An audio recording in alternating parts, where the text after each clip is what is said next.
월성 원전 1호기의 폐연료봉 낙하사고, 그러니까 바닥에 떨어지는 사고가 5년 전에 있었다고 합니다. 그게 이제야 드러났습니다.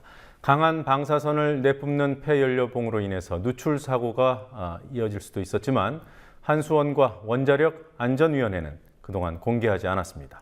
노지민 PD와 함께 좀 더 구체적으로 알아보죠. 어서 오십시오. 안녕하십니까? 그러니까 5년 전에 이 사고가 있었다는 얘기예요. 그러니까 은폐가 되었던 겁니까? 네, 지난 2009년 3월 경북 경주에 위치한 월성원전 1호기에서 발생한 일인데요. 이제서야 알려졌습니다. 당시 월성원전 1호기의 해결료 교체 과정에서 사용 후 해결료봉 다발이 파손됐고 다발로 묶여있던 37개의 폐연료봉 중 2개가 연료방출실의 바닥 그리고 수조에 떨어졌습니다. 오늘 이 사실을 공개한 정의당 김재남 의원 측에 의하면 유실된 폐연료봉들은 치사량이라 할 수 있는 1만 밀리시버트의 방사능을 뿜어내고 있었는데요. 원전 측은 작업원 1명을 들여보내 서 폐연료봉을 수습했을 뿐 규제기관에 이러한 사실을 보고하지 않았습니다. 네, 원자력 안전위원회가 몰랐던 겁니까? 아니면 알고도 은폐한 겁니까? 원안위 측은 4년 뒤, 그러니까 지난해에야 이 사실을 알게 됐습니다. 하지만 4일간 조사를 끝낸 뒤에 해결료 낙하에 관한 보고 규정을 만들었을 뿐 대외적으로 사고에 대해서는 알리지 않았습니다. 실제로 한수원의 원전 안전 운영 정보 시스템의 월성 1호기 사고 기록을 보시면요. 2009년에 0건, 즉 아무런 사고도 없었던 것으로 나타나 있습니다. 네, 그 폐연료봉을 수습했던 직원이 있다고 했습니다. 예. 그 직원의 건강에는 문제가 없는 건지요? 원안위의 해명으로는 그렇습니다. 앞서 말씀드렸다시피 사고 당시 연료봉은 시간당 1000렌트겐, 그러니까 1만 밀리시버트의 방사선을 내뿜었습니다. 치사량으로 알려진 5000 밀리시버트의 2배인데요. 원안위 측은 안전장비 등으로 인해서 작업자가 피폭된 양은 6.88 밀리시버트에 불과했다고 해명했습니다. 또한 외부 누출은 없었다는 점을 강조했습니다. 김 의원 측은 작업 과정에서 방사성 물질이 누출됐을 가능성이 적지 않다면서 오는 6일 현장 조사에 직접 나선다는 방침입니다. 네, 그러니까 치사량 기준이 5000 밀리시버트인데 이것의 2배인 방사능이 나왔다는 얘기군요. 예. 자, 원전 인근 주민들이 이 갑상선암에 걸렸다고 공동 소송을 진행한다는 소식이 있습니다. 네, 지난달 24일부터 갑상선암 피해 주민들을 대상으로 집단 소송단 모집이 진행되고 있습니다. 반핵 부산시민대책위원회는 오늘 오전 부산법원 앞에서 기자회견을 열고 집단 소송 진행 현황과 계획을 밝혔습니다. 열흘간 38명이 동참 의사를 밝혔다면서 오는 30일까지 100여 명의 원고단이 구성될 것이라고 전망했습니다. 네. 근데 왜 유독 갑상선암 피해자들만 이렇게 소송에 나서는 거죠? 고리원전 인근 주민이 한수원을 상대로 청구한 손해배상 소송에서 갑상선암에 대해서는 일부 승소한 사례가 있습니다. 부산지방법원은 지난달 17일 원고가 고리원자력본부 인근에서 살면서 방사선에 노출되는 바람에 암 진단을 받은 것으로 보인다면서 한수원이 1,500만 원을 배상해야 한다고 밝혔습니다. 또 당시 법원의 결정에 영향을 미친 의학적 사례들도 있는데요. 지난 2011년 서울대 의학연구원 연구 결과 갑상선암의 경우 원전 주변의 발병률이 높다고 발표했고요. 동남권 원자력의학원은 지난해 부산 주민들의 암 발병률, 특히 갑상선암 발병률이 가장 높았다고 밝혔습니다. 네, 이걸 한수원 측도 인정하고 있는지 모르겠네요. 아닙니다. 한수원은 원전 인근 주민의 갑상선암 진단율이 높은 건 한수원에서 종합건강검진을 적극 지원했기 때문이라면서 항소했습니다. 그러니까 암에 걸린 사람이 많다기보다는 모르고 넘어갈 수 있었던 암이 질병이 드러난 것이다, 이런 입장입니다. 한수원과 피해 주민 간의 치열한 법정 공방이 예상되고 있습니다. 네. 자, 그래요. 자, 전셋값 오름세가 계속 이어지고 있습니다. 어느 정도입니까? 지난 5월 하락세를 보이는 듯했던 전세 가격이 7개월 만에 가장 높은 상승률을 보였습니다.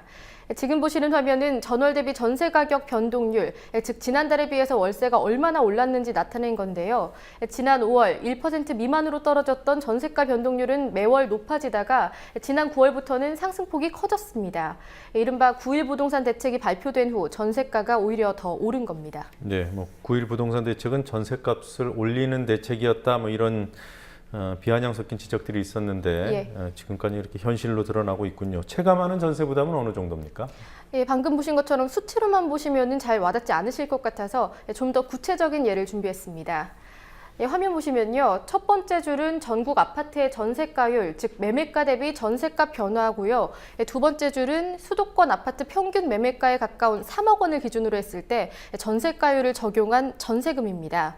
3억 원짜리 주택의 전세금은 2012년 1월 1억 8,840만 원에서 지난해 10월 2억 1,030만 원까지 올랐습니다. 대부분 전세 계약이 2년 단위로 이뤄진다는 점을 고려해보면 지난 2012년 1억 9,500만 원에서 지난달까지 전세금이 2년여 만에 1,530만 원 상승한 겁니다. 네, 그러니까 2년이 다 돼서 지금쯤 전세 계약을 다시 맺어야 되면은 뭐 2천만 원, 뭐 3천만 원 이렇게 올려달라 이렇게 얘기하는 게 현실이란 얘기군요. 예, 그렇습니다. 매매가의 경우는 어떻습니까? 예, 부동산 시장의 바로미터라고 할 수 있는 강남권 재개발 아파트의 경우 전반적인 하락세를 보이고 있습니다. 예, 부동산 업계에 따르면 지난 9일 부동산 대책을 기점으로 서울 강남구 개포동, 송파구 잠실 등지의 아파트 매매가는 4천만 원 이상 하락한 것으로 확인됐습니다. 예, 최경환 경제부총리는 취임 후 집값 부양과 전세 소유의 매매 수요 전환을 내세웠는데 오히려 정반대의 현상만 이어지고 있는 겁니다. 네. 조금 전에 뉴스 호기에서 보도해드린 대로 세월호 참사 200일 되는 날 나들이 하기 참 좋다고 했던 MBC가 기자와 PD들에게 교육 발령을 냈습니다. 상당히 특이한 교육 발령이더군요. 예, MBC는 지난달 31일 일부 기자와 PD들에게 전보 발령과 교육 발령을 내렸는데요. 그중 교육 발령 대상자들에 대한 교육 일정표에 농군학교 체험이 포함되어 있었습니다. 네, 일정표를 좀 보면서 얘기할까요? 예, 화면으로 보여드리겠습니다. 지금 보시는 것이 교육 발령자들에 대한 2주간의 교육 일정입니다. 오리엔테이션을 시작으로 첫 주엔 인간관계의 혁신, 자기관리와 혁신 등 업무와는 큰 연관성이 없어 보이는 강의들이 대부분이고요. 또 2주차인 특히 가나안 농군학교에서 2박 3일간 농장 현장 교육, 효사상과 실체 등의 교육이 계획돼 있습니다. 예, 효사상과 실제. 예. 자, 이런 교육을 받아야 된다고 판단한 기준이 있을 텐데 어떤 사람들을 대상으로 이런 교육을 시키겠다는 겁니까? 네, MBC 측은 하반기 업무 실적이 미흡한 저성과자라는 기준을 내세웠습니다. 하지만 노조 측은 이를 납득할 수 없다는 주장입니다. 12명의 교육 대상자 중엔 방송기자연합회 회장을 지낸 임대근 기자, 한국 PD연합회 작품상을 받았던 다큐 제작부 이호환 PD, 그리고 PD수첩 출신 이충근 PD 등이 포함됐습니다. 네. 저희 이충근 PD는 그 PD수첩 광우병 편 때문에 체포까지 됐던 PD로 알고 있고요. 이우환 PD는 전국 언론노동조합 상근자이기도 했습니다. 보복성 인사가 아닌가 싶은데요. 그리고 포함되어 있는 또 한 사람 주목되는 인물이 한학수 PD. 네, 뭐 영화 제보자의 주인공이기도 한 PD도 포함되어 있는 거죠. 예, 한학수 PD의 경우에는 교육 발령이 아닌 전보 발령 대상자로 발령이 됐습니다. MBC는 교양제작국 해체 방침을 밝힌 뒤에 교양제작국 소속이었던 한학수 PD를 신사옥 개발센터로 발령냈습니다.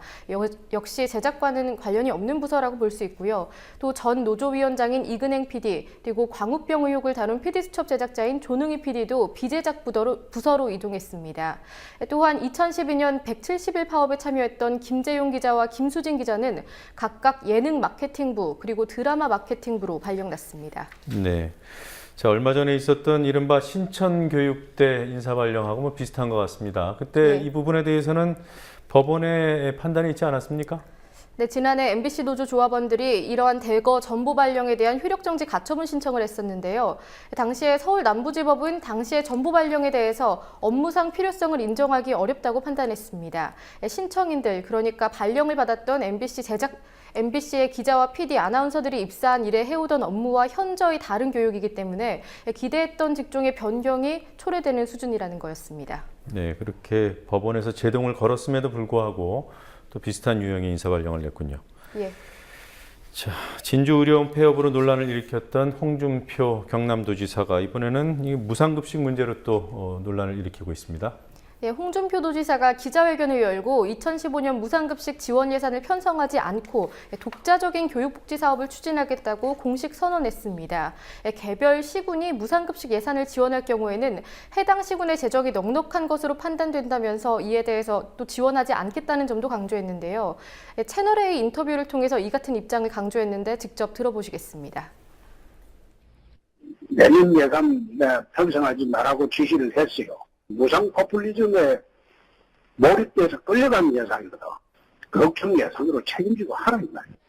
진짜 소외되고 가난하고 어려운 서민자들의 경비를 직접 지원하는 방법을 지금 검토를 하고 있어요. 자기 대권 네. 자, 그리고 뭐 이런 지시에 따르지 않으면 감사를 하겠다 이런 엄포도 놨던데요. 맞습니까? 예, 지난주 경남도는 일선 학교의 무상급식비 지원 예산에 대해서 특별 감사를 하겠다고까지 말했습니다. 예, 이에 대해서 박종훈 경남도 교육감은 왜 학교를 범죄자 취급하냐고 반발하면서 도청 감사반이 출입하면 그것을 막겠다고 말했는데요. 예, 또한 학부모 단체 그리고 시민 단체들 역시 도청 측의 감사를 반대하고 있어서 원래 오늘로 예정됐던 감사는 잠정적으로 연기된 상태입니다. 네. 세월호 참사 이후에 가만히 있으라 침묵 시비 제안을 했던 대학생이 있죠. 용예인 학생. 검찰이 기소를 했습니다. 예, 가만히 있으라 침묵행진 제안자인 경희대학교 용예인 학생이 세월호 관련 불법 시위 혐의로 불구속 기소됐습니다. 검찰은 지난 5월 18일과 6월 10일 그리고 6월 28일 등 세 차례의 세월호 관련 집회 당시에 용 씨가 이른바 집시법을 위반했다고 밝혔는데요. 신고한 코스가 끝났는데도 집회 종결 요청에 불응했거나 해산 명령을 했는데도 불구하고 도로를 점거했다는 것입니다. 네. 용예인 학생 얼마 전에는 카카오톡 압수수색도 당하지 않았습니까? 네, 지난 6월 검찰은 용 씨의 카카오톡을 압수수색했습니다. 이 과정에서 용 씨와 대화를 나눈 상대방의 카카오톡 아이디와 휴대전화 번호, 접속 IP까지 모두 수사 대상이 됐습니다.